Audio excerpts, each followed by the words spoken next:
Conto número 2. A mudanza. Ao fin chegou o día tan temido por Sol. Tiña que mudarse do seu piso de sempre na vila e ir vivir a unha casa na aldea. O coche estaba a reventar de maletas cheas de roupa. Sol meteuse nel e abrochou o cinto de seguridade do seu asento. Ao pouco tempo arrancou o coche. Percorreron varias rúas de Vilarratía. Pasaron por diante do parque no que tantas tardes xogara a nosa ratiña. Deixaron atrás o mercado no que a familia facía compra. Despois saíron da vila e metéronse nunha autovía na que circulaban numerosos vehículos. Sol pechou os ollos, pero non dormiu. Seguiu atenta para ver se era quen de recoñecer os sons que escoitaba. Moitas veces, durante outras viaxes, xogara este mesmo xogo cos seus pais, co que non conducía, claro. O primeiro que percibiu foi o son de outros vehículos que viaxaban pola mesma estrada que ela.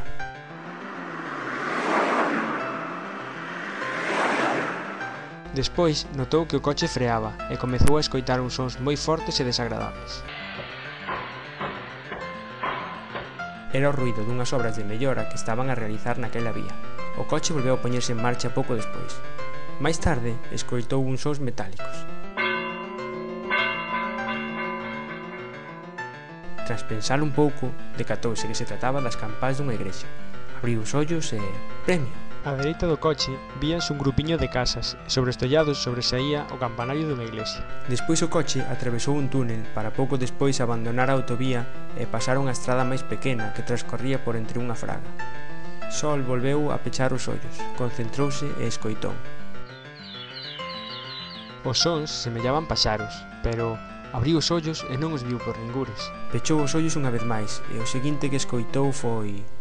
Sol, Sol, esperta, pequerrecha, quedaches dormida. Era Papá Domingo. Así fora, no medio do seu xogo, a nosa amiga deixárase levar polo sono. Xa estaban en Ratobre, na nova casa. A Sol dáballe pena marchar do seu piso de sempre, pero a verdade era que tamén lle gustaba a idea de vivir nunha aldea. Gustaballe a casa, era grande e tiña moito terreo arredor no que Solina podería xogar e divertirse. Metéronse na casa. Estaba cambiada desde a última vez que a vira Sol. Daquela estaba case baleira, sen mobles, sen decorar, sen nada. Agora xa tiña moitos mobles cheos de cousas. Sol foi para o seu dormitorio. Tiña unha habitación noviña, a estrear. Só faltaba por colocar a súa roupa. Cando remataron de ordear todo, xa era a hora da cea. Despois dela, Sol lavou os dentes e meteuse na cama. Seus pais tamén estaban deitados, así que na casa non se escoitaba ningún son. Estaba en completo silencio. Ao día seguinte comenzaban as clases e pensando en como serían os seus compañeiros e compañeiras, en como sería a nova profe, o patio, a aula, etc., Sol entrou no fantástico mundo dos soños.